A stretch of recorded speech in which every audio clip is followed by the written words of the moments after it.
love, the force for life, the force for revenge, the force for everything. I love the drama.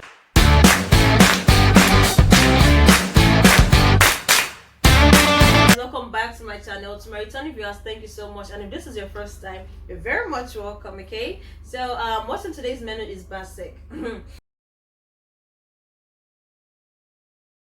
I love this movie because there is drama, there is action, there is romance, there is suspense. Kudos to the crew in presence of the story writer, the producer, that's Ovi Odiete, the director Val Edoche, and the cast. I'm only going to mention a few. Uche Nwaefuna as Val, Jidekene, Echufusi as Jamal. Then there is Kenneth Okolie as K. K is a young and handsome guy suffering from PTSD, that's post-traumatic stress disorder, after the death of Oliver, his wife. He's a lover, but he's way too much of a control freak. He loves deeply, he's a jealous lover, he doesn't like sharing. You could use the word stronger than obsession, Val is a beautiful lady. She's the managing director of Springwheel. Her fiance's name is Jamal. And she has this striking resemblance with Oliver, that's K's late wife. She has an enemy within in her office, that's an assistant. She was plotting her death already, ready to kill her and take over what she has, her position and everything. She was so envious. And saga began enter the drama when K crossed paths with Valentine. I mean, it was so crazy. You could have sworn this is Oliver. It was like, the resemblance was so striking, like Jesus Christ, So they had to convince him that they are both different personalities. He began to see his therapist, took his drugs and stuff like that. So K was like, there must be an explanation why Val looked so much like Oliver. He wanted to just talk with Oliver to Valentine at first. It was like, okay, we just need to talk. And from there, he began to demand for a hug, for closure. And the next thing was like, he wanted it all. Like, he wanted Valentine for himself. If I don't have this woman, nobody's having her. I mean, the fight. Hey, the force for love, the force for life, the force for revenge, the force for everything. I love the drama. I mean, I love the suspense. I love the way the movie carried us along with each scene. Now the drama begins to start because the way things began to open, I mean, like, really. Special shout out to Nwaefuna. When I get met K for the first time, like, I could have sworn I didn't pick nothing from her reaction. She was so natural, like, For the mother scene, well plotted, but I find it faulty when there was no bullet wound. I mean, the psychopath, to not be a spoiler, okay, I'll use the word psychopath. He came, that's a killer, Oliver's killer. He didn't just come all the way to the club to just hear the gunshot and scamper away. It would have confirmed that, okay, they actually shot the girl, because the next thing I just saw was them injecting her. There was no wound like they were trying to treat or stuff like that. But the mother saying it was making sense, but it would have been better if it was well executed.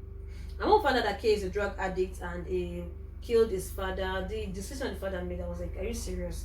Real life.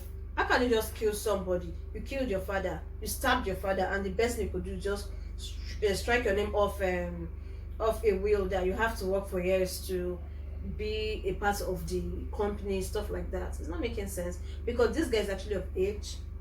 Even if he wants to be merciful, at least they could have detained him. He could have gone for rehab, even though they were trying to be merciful to him being the killer of his father. What about the drugs he was taking?